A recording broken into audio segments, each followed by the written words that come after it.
Coming up on Studio 415, we'll give you the details you need to know about this year's prom. We'll highlight last week's Fine Arts Night.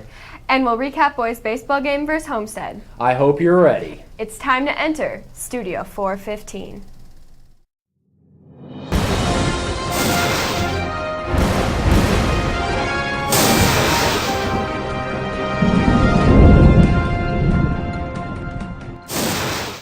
Welcome to Studio 415. I'm James Malcolm. And I'm Lauren Becker. Each year, roughly 700 students get dressed in their best and head to prom. Studio 415 reporter Matea Nispel has the details on this special occasion. Matea joins us now.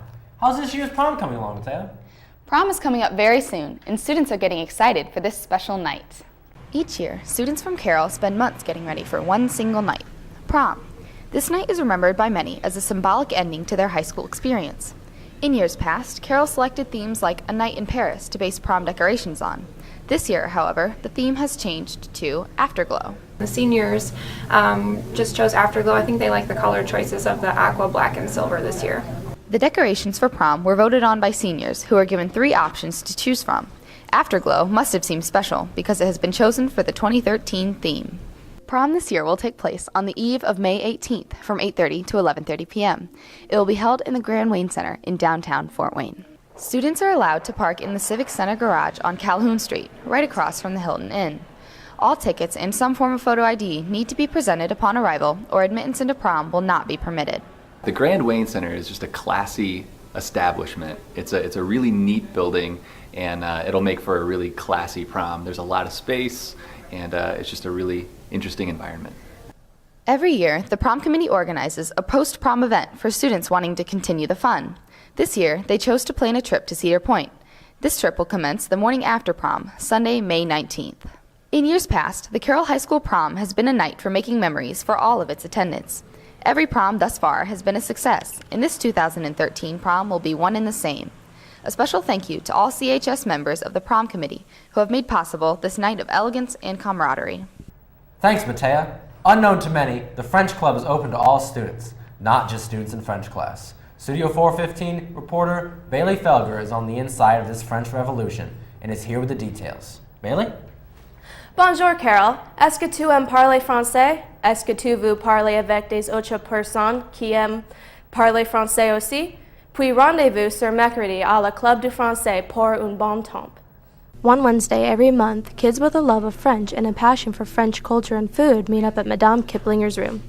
Even though the club focuses mainly on French things, they use their funds to help students go on field trips and to help benefit CHS. Student Council want to build a fund for a sign, electronic sign, and so we've donated money for that. For instance, we provide funds for the French field trip for students who can't afford to go on it. We also donate money to a scholarship in the foreign language department. In addition to donating to the Student Council for the school sign and helping out students that are unable to pay for the French field trip to Chicago, the French Club has actively helped out with the yearly Susan Thompson Award. Not all members of this club have to speak French or even be in the French class.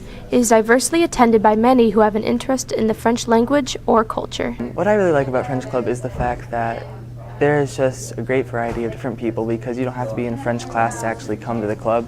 And so we have people who have never spoken French before and they come, and I think it's really interesting to see them experience some of the things in French culture and language.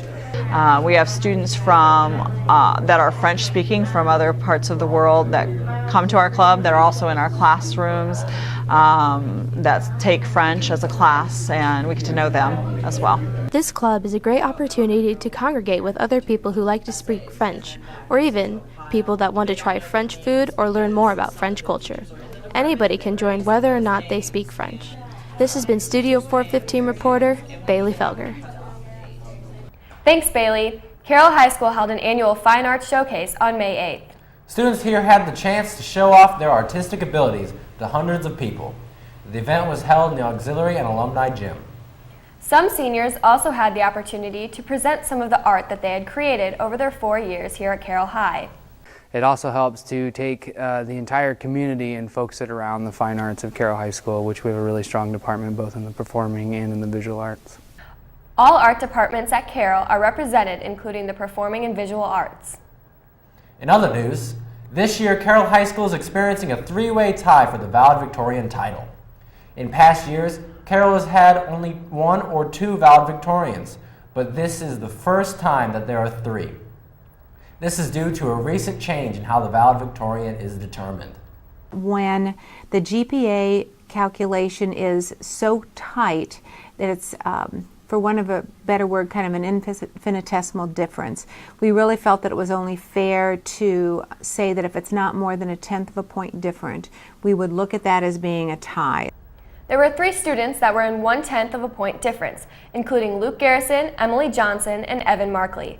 All 3 of these students will be making a speech at commencement. The valedictorians were determined early because of graduation purposes such as publication in newspaper. To determine the valedictorians, there were many aspects that were looked at. We look at 7th semester grades, we look at the P7, which is the progress report at the 7th quarter, so to speak, or 7th, 4th week. And then we try to make a determination. This year it was just too close. All 3 of the students' GPAs were too close to determine exactly one valedictorian this year, which is why the tie has occurred. Moving to the freshman campus, a group of students are taking a different approach to how they learn math. Mr. Phillips, the Algebra 1 teacher at CFC, is the star of a new silly YouTube channel called Factoring with Phil. The web show, however, is not just about math. For this 3rd show, it looks like the script they brought me, it's we're not factoring again. We're going to be doing Would You Rather, which is some game the kids play. I have no clue, but I'm going along with it because, you know, they're more interested. Anything that brings interest. Each Wednesday after school, Matt Bowen, along with a small crowd of other freshmen, meet in Mr. Phillips' room to film and then release the show that evening. Mr. Phillips was up there teaching, and we were doing like a factoring segment, and the word factoring came out of his mouth so many times. I was like, hey, we're factoring with Phil. And it just went off from there. Now we'll go to Chris Schutte for sports. Chris, has the baseball team been playing lately? Yes. After a slow start to the season, the Chargers are picking up steam heading towards the postseason. Last week, the baseball team took on conference rival Homestead. In a battle for the conference lead, the Chargers jumped out to a quick 4-0 lead backed by strong hitting and a great pitching performance from senior Mason Newman. The Spartans battled back to take the lead in the 7th inning, leaving the Chargers in control of their own destiny.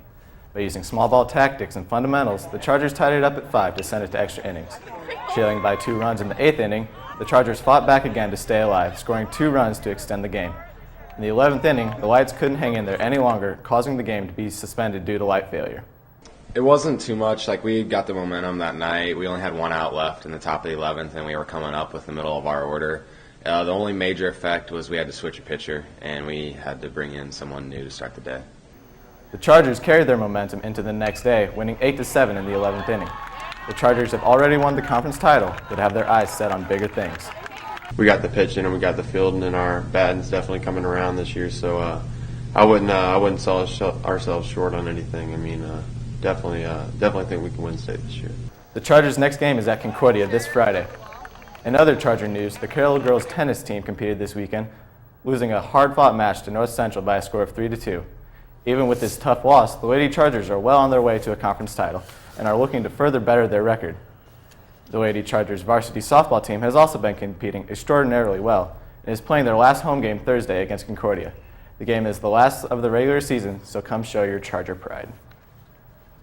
Thanks, Chris, and thank you, Carroll, for joining us today. This is our last show of the school year. For all of us here at Studio 415, thanks for watching and have a great summer, Carroll.